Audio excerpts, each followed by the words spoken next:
All right, so as we learned previously about solving quadratics, we're going to go ahead and factor this. Now, in order to factor this, I need to make my equation equal to 0. In order to do that, I'm going to use the properties and rules to move that 3 over. So that becomes 0 is equal to 4x squared minus 3x.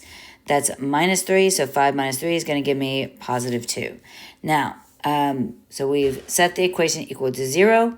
Now we're going to factor the equation. In order to factor this, we're going to use our slip and slide method because the a value is not 1.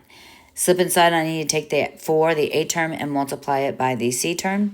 So that 0 is equal to x squared minus 9x plus 4 times 8, or 4 times 2 is 8. So this is going to be 0 equal to, now we're going to factor. Now we know that both of these are going to be negative because the product is negative and the sum is positive. Now, when we think about my factors, so we've got 8 and negative 9. First one I want to think about is 4 and 2. 4 times 2, that won't work. Let's see, what other factors we have? Well, there's a pretty big one that we want to think about, and that's going to be 8 and 1. So negative 8 plus negative 1 would give me negative 9. So that's going to be negative 8 and negative 1.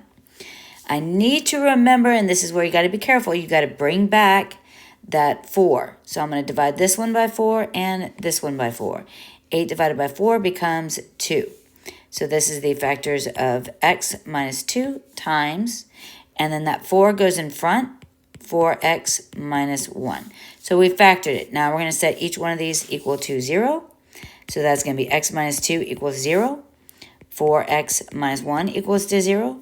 Move that 1 over. That gives me 4x is equal to 1. Divide by 4. That gives me x is equal to 1/4. And move the 2 over. That gives me x is equal to 2.